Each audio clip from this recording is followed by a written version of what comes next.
विद्यार्थियों, अ, पिछले वीडियो में हमने पादप प्रजनन के बारे में बात की थी कि पादप प्रजनन क्या है और इसकी विभिन्न विधियां कौन सी हैं।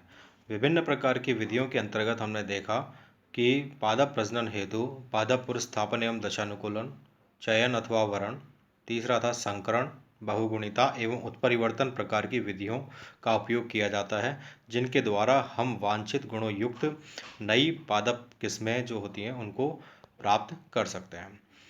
इन विधियों में हमने पहला दूसरा जो था पादप पुनर्स्थापन एवं दशानुकूलन तथा दूसरा चयन तथा वरण पढ़ चुके थे, और तीसरा जो पार्ट था संकरण का, यह भी हम जो है पिछले वीडियो में इसके बारे में बात कर चुके हैं। तो जो संकरण है यह हमारा उस टाइम आधा हुआ था, अब आज इसको पूरा कर लेते हैं। देखिए, संकरण का जो मुख्य उद्देश्य है वह पादप प्रजनन के उद्देश्य के समान ही है कि पादप की जो गुणवत्ता है उसमें सुधार लाया जाए।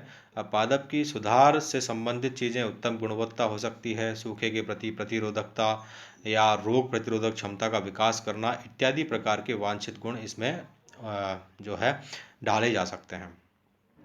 संकरण की प्रक्रिया में जीन पुनर्संयोजन होता ही है तथा दो भिन्न जनक पादपों के मध्य इसमें निषेचन होता है, और प्राप्त जो संतति पीढ़ी होती है उसमें नई पादप किस्म उत्पन्न करने की जो प्रक्रिया है इसको हम पादप संकरण कहते हैं। संकरण के प्रकारों के बारे में भी हम लोगों ने अध्ययन किया था। यह 4 प्रकार का होता है। एक अंतरा किस्मीय संकरण, दूसरा अंतर किस्मीय संकरण, तीसरा अंतरजातीय या अंतरावंशीय संकरण एवं चौथा अंतरवंशीय संकरण। संकरण की जो क्रियाविधि थी इसके बारे में जो स्टेप्स थे हम लोगों ने पढ़ चुके हैं। ये चरण थे, जैसे पहला है, हम इसको रिवाइज कर रहे हैं थोड़ा। पहला है जनक पादपों का चयन, दूसरा विपुंसन, ये दो हम पढ़ चुके थे। आज हम पढ़ेंगे टैगिंग व लेबलिंग तथा पुष्पों के परागणों का संग्रहण एवं परागण।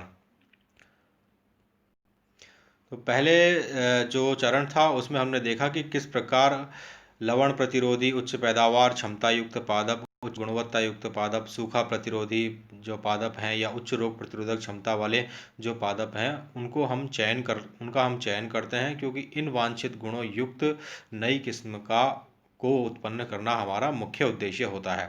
तो जनक पादपों का चयन किया जाता है, नर व मादा पादप का चुनाव कर लिया जाता है। इनमें संयुग्मजता होनी चाहिए, अर्थात जीन प्ररूप व लक्षण प्ररूप उनमें समान होंगे। किस प्रकार निर्धारण किया जा सकता है संयुग्मजता का तथा उसका परीक्षण किस प्रकार किया जा सकता है, यह सब हम पिछली बार पढ़ चुके हैं। दूसरा हमारा इसमें स्टेप था विपुंसन, जो कि एक महत्वपूर्ण चरण है। विपुंसन स्व निषेचन को रोकने के लिए एक ऐसी प्रक्रिया है जिसके अंतर्गत चुने गए जनक मादा पादप के नर जननांग या पुंकेसरों को हटाया या नष्ट कर दिया जाता है। यह प्रक्रिया विपुंसन कहलाती है। तो विपुंसन के पश्चात जो जनक मादा पादप होगा उसमें सिर्फ मादा जननांग ही या जायंग ही उपस्थित होगा और पुमंग या पुंकेसर उसमें उपस्थित नहीं होंगे। विपुंसन की विभिन्न विधियों का वर्णन भी हमने पिछले वीडियो में किया था, जिसमें पहला था चिमटी या कैंची द्वारा हस्त विपुंसन, दूसरा था गर्म जल, ठंडे जल अथवा अल्कोहल के उपचार द्वारा भी हम विपुंसन प्रक्रिया पूर्ण कर सकते हैं, अर्थात नर पुंकेसरों को हटा सकते हैं। तीसरा था चूषण दाब द्वारा विपुंसन, जो कि एक यांत्रिक विधि है। इसके अतिरिक्त हमें एक ऐसा प्रकृति के द्वारा एक ऐसा गुण दिया हुआ है कुछ पादपों में जिसमें हमको विपुंसन की आवश्यकता नहीं पड़ती है। वह गुण है नर बंध्यता एवं स्व अनिश्चयता, male sterility and self incompatibility. अर्थात कुछ पादपों के पुष्प जो है नर जननांग एवं मादा जननांग में यह लक्षण पाया जाता है कि उनमें स्वयं या जो पादप है उसके पुंकेसर जो होते हैं बंधे होते हैं, अर्थात जो मादा जायांग है वह भी ग्राही नहीं होता है। ठीक है ना, वर्तिकाग्र भी उसी पादप के या जो पुष्प हैं उसके नर जननांगों के प्रति ग्राही नहीं होती है, अर्थात एक ही पुष्प या एक ही पादप में उपस्थित जो नर जननांग है वह मादा जननांग को निषेचित नहीं कर सकते। तो यह भी एक प्राकृतिक रूप से विपुंसन की प्रक्रिया, अर्थात नर जननांगों को हम नष्ट मान लेते हैं। अगला है रासायनिक उपचार द्वारा D4D, NAA, थ्रेल इत्यादि जो है नर जननांग को नष्ट करने में काम में लिए जाते हैं। ये दोनों चीज़ें हम लोग देख चुके थे। अब हमारा तीसरा जो इसमें चरण है वह है बैगिंग, टैगिंग व लेबलिंग। ये तीनों ही चरण जो हैं एक दूसरे से संबंधित हैं। तो ये क्या है हम देखते हैं। देखिए, विपुंसन के पश्चात जो पुष्प या पुष्पकलिका है उसको हम एक छोटी थैली या बैग के द्वारा ढक देते हैं। अब यह जो थैली या जो बैग है यह कोई छोटी पॉलीथीन हो सकती है, छोटा पेपर बैग भी हो सकता है जिसको हम आसानी से अपने हाथ से बना सकते हैं।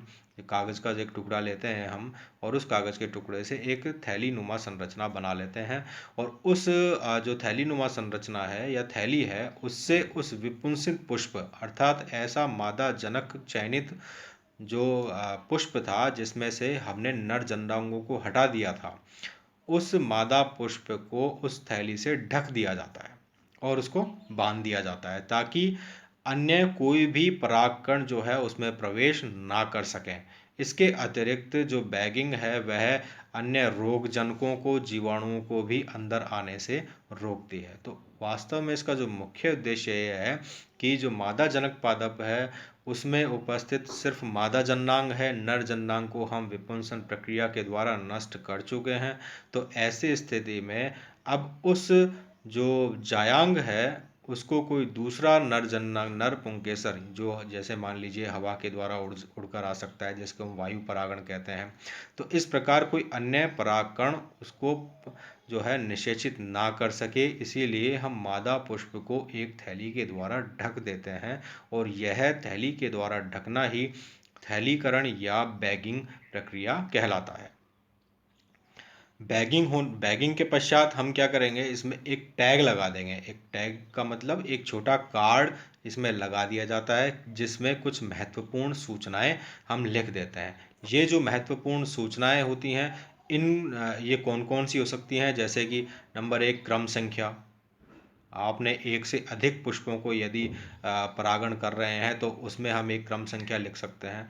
यहाँ आप स्क्रीन पर देख पा रहे हैं कि किस प्रकार विपुंसन की प्रक्रिया के अंतर्गत नर जननांगों को हटा दिया जाता है और केवल मादा जननांगी यहाँ पर उपस्थित होता है। इसके अलावा आप देख रहे हैं कि एक थैली के द्वारा ढक दिया गया है और एक टैग लगा दिया गया है जिसमें कोई क्रम संख्या लिखी हुई है। तो ये जो सूचनाएं हैं कौन कौन सी हो सकती हैं, क्रम संख्या, विपुंसन तिथि अर्थात नर जननांगों को जिस तारीख को हटाया गया था उसकी तारीख लिख देंगे, डेट लिख देंगे। तीसरा नर जनक का विवरण, मादा जनक का विवरण अर्थात जो नर जनक पादप है उसको किस स्थान से चुना गया है इत्यादि।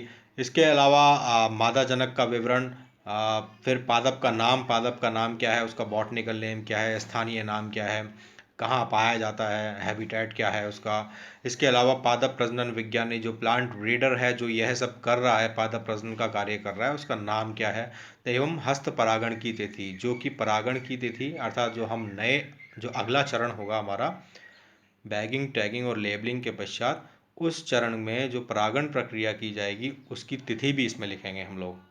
तो इस प्रकार ये कुछ सूचनाएं जो हैं इनको हम उसमें लिख सकते हैं, जो कार्ड उपलब्ध, जिस कार्ड को हम बैग के साथ बांध देंगे। तो यह जो कार्ड है इस पर यह सूचनाएं अंकित करना लेबलिंग कहलाता है। तो हमारे पास तीन जो प्रक्रियाएं थी महत्वपूर्ण, बैगिंग अर्थात जनक मादा पुष्प को एक थैली के द्वारा ढक देना, टैगिंग एक छोटा कार्ड लगाना और या बांधना, और उसके ऊपर सूचनाएं अंकित करना, ये लैबलिंग। तो बैगिंग, टैगिंग और लेबलिंग ये तीनों प्रक्रियाएं जो है हमारी हो चुकी हैं।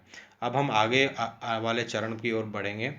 पुष्पों के परागकणों का संग्रहण एवं चयन। देखिए, नर जनक जो पादप है जिसका चयन किया था हमने प्रथम चरण में, उस चयनित नर पादप के परिपक्व एवं क्रियाशील जो परागकण होंगे, परिपक्व होने चाहिए परागकण, इसके अतिरिक्त क्रियाशील अर्थात वे परागकण निषेचन करने में सक्षम हों, ऐसे परागकणों को हम पृथक कर लेते हैं और कागज की छोटी छोटी थैलियों में एकत्रित कर लिया जाता है और इन जो पृथककृत जो परागकण हैं इनको संग्रहित कर लिया जाता है और इन संग्रहित परागकणों को उपयुक्त समय पर हम उस मादा जनक पादप पर छिड़क देते हैं जिसे कि हम परागण प्रक्रिया कहते हैं।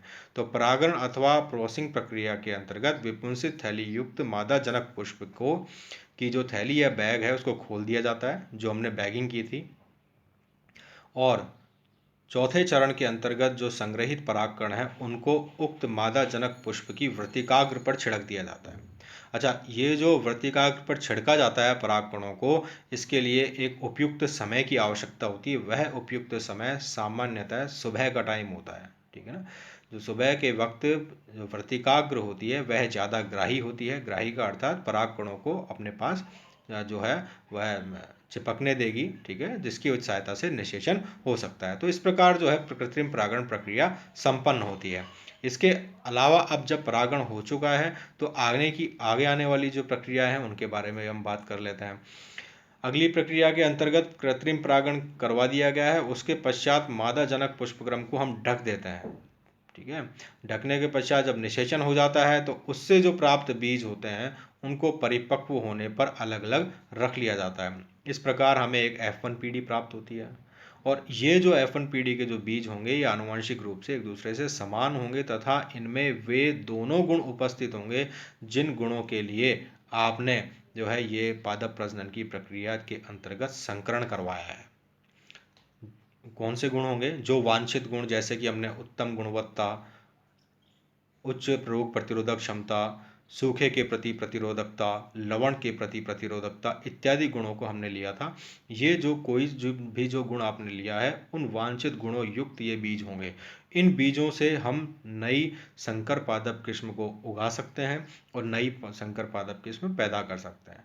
जब नई संकर पादप किस्म है तो उसको हम परीक्षण किया जाता है कि वास्तव में क्या इनसे वही वांछित गुण वाले बीज या जो उत्पाद हैं वो प्राप्त हो रहे हैं या नहीं हो रहे हैं। तो इनको जो है पादप किस्म का चयन किया जाता है, परीक्षण किया जाता है। उसके पश्चात उस नई पादप किस्म का नामकरण कर दिया जाता है कि इस नाम से जो है ये बीजों को का जो है नामकरण कर दिया जाता है और ये इस नाम से है जानी जाएगी किस्म। और ये जो नई संकर पादप किस्म है इसको जो है किसानों को उपलब्ध करा दिया जाता है। किसान इसको उगाते हैं और वांछित गुणों युक्त नई जो पादप किस्म है उससे अच्छे पैदावार युक्त, अच्छी रोग प्रतिरोधक क्षमता युक्त या फिर जो भी कोई वांछित गुण है उस प्रकार की जो फसल है वह प्राप्त करते हैं। तो इस प्रकार आज हमारा पादप प्रजनन का जो एक महत्वपूर्ण तथा एक बड़ी जो टेक्निक थी, एक विधि थी संकरण की विधि, यह संकरण की विधि आज पूरी होती है। इसके अलावा हमारे पास अभी दो विधियां और हैं, एक तो बहुगुणिता एवं उत्परिवर्तन। ये दोनों ही जो विधियां हैं, इन दोनों विधियों को हम अगले वीडियो में या अगली जो हमारा अ, होगा स्टेप उसमें हम इसको कंप्लीट कर लेंगे। इस प्रकार हमारे पादप प्रजनन की जो एक विधियां हैं वो कंप्लीट हो जाएंगी।